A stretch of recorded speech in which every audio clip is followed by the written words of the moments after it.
Je suis rentré à l'ONU exactement le 20 septembre 1966, où j'étais patron de la production et du transport dans le temps. J'ai passé 12 ans à l'Office national de l'électricité. Il se trouve que j'ai été piqué par la mouche de la politique. Je me suis présenté aux élections, j'ai été élu, oui, en 76, donc élu à Sidi Moumen. J'ai décidé de quitter l'ONE. Pourquoi j'ai quitté l'ONE? J'ai quitté l'ONE parce que je vais vous raconter exactement comment ça s'est passé. On était dans une inauguration par Sa Majesté, Feu Hassan II, qui inaugurait le barrage d'Eit Adel, où celui qui a construit le barrage était allemand, Philipp Holzmann. Celui qui a construit l'usine hydroélectrique, c'était des Russes. Et les Marocains, ben, ils regardaient. Je me suis dit, mais zut alors, les Philipp Holzmann, les Bouygues, on n'a rien à leur envier, on est formés sur les mêmes bancs d'école, etc. Et je me suis dit, allez, je quitte l'administration, et puis, allez, on va y aller, on va montrer de quoi on est capable. Je suis sorti, en même temps que d'autres amis, on a créé des entreprises dans le BTP, dans le bâtiment et travaux publics. Bon, on a traversé des périodes bonnes, des périodes beaucoup moins bonnes, parce qu'il y a eu des difficultés. Il y a eu à traverser surtout le fameux programme d'ajustement structurel, le PAS, qu'imposait le FMI au Maroc. Et parallèlement, j'ai développé tout un volet pour lequel je sentais une attirance, c'est le volet associatif. En 1979, nous avons créé la première association de bâtiments et de travaux publics.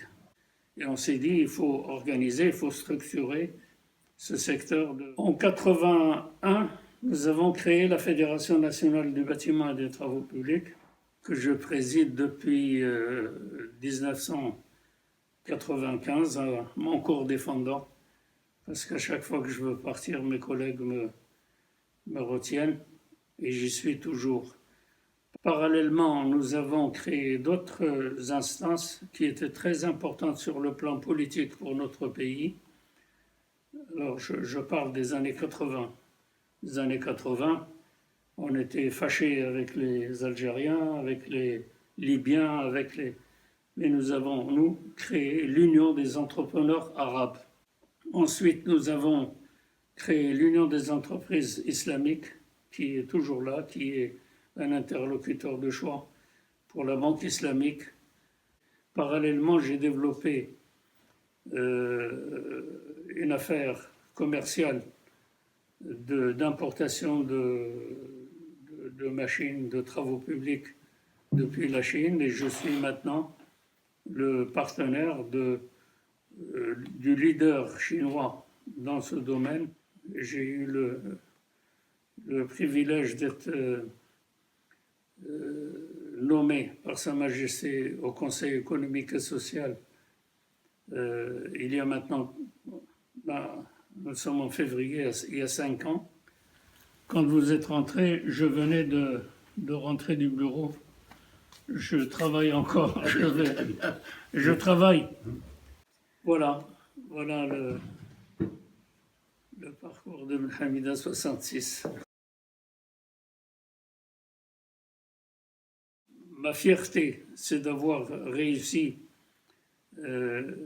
à édifier une école dédiée au métier du bâtiment et des travaux publics, l'école de Stade, qui a été inaugurée il y a 2 semaines par Sa Majesté. C'est une école de dimension internationale et j'espère va former nos ouvriers, nos techniciens, nos cadres moyens dans le secteur du bâtiment de travaux publics, mais également ceux de nos futurs partenaires africains.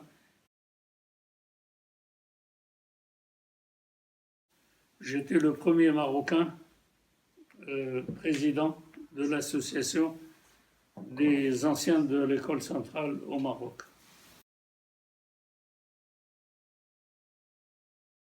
C'était merveilleux, on découvrait Paris, on faisait l'école centrale comme un petit peu en marge de notre vie de tous les jours. Mais on a gardé quand même d'excellents souvenirs de l'école. D'abord, le site de l'école. Le site de l'école, c'était ni Saclay, ni Châtenay-Malabry. C'était la rue Montgolfier. Et puis, j'ai découvert la vie nocturne de Paris, la joie de vivre, boire, manger, ripailler. C'était magnifique. J'ai beaucoup profité des théâtres parisiens, des salles de spectacle, d'opéra.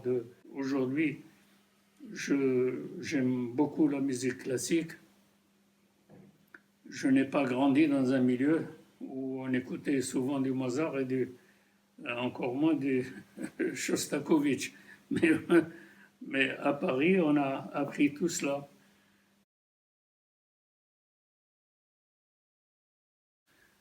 Une chose très importante, la règle de 3. Oui, absolument. J'ai jamais eu dans ma vie industrielle, dans mon parcours, à résoudre une intégrale, qu'elle soit du premier degré ou du troisième degré, ni même une équation du second degré. La vérité. Mais je crois que ce n'est pas comme ça qu'on peut mesurer. C'est peut-être la formation, le fait de t'apprendre à apprendre. Aujourd'hui, je suis capable, à mon âge, de réparer mon volet roulant s'il tombe en panne. Je configure moi-même mon routeur alors que je connais des camarades ingénieurs qui l'amènent à Derbrelef pour le configurer. Moi, c'est une tournure d'esprit que l'on apprend à l'école plutôt qu'un métier. Et ce qui va manquer aux centraliens de Casablanca, c'est la vie à Paris. C'est aussi important, je crois, que les cours que l'on reçoit à l'école. Ça vous donne une tournure d'esprit, ça vous prédispose à beaucoup de choses. Et je crois que c'est important. Et si j'ai un message à donner ou à transmettre aux gens qui président ou dessinent de l'école de Bouskoura, c'est qu'ils essayent de faire des échanges avec l'école de Paris ou ailleurs, ou je ne sais pas moi, ou l'école de Pékin ou celle de l'Inde, pour que les étudiants, les futurs ingénieurs de centrale s'ouvrent sur d'autres cultures, sur d'autres civilisations.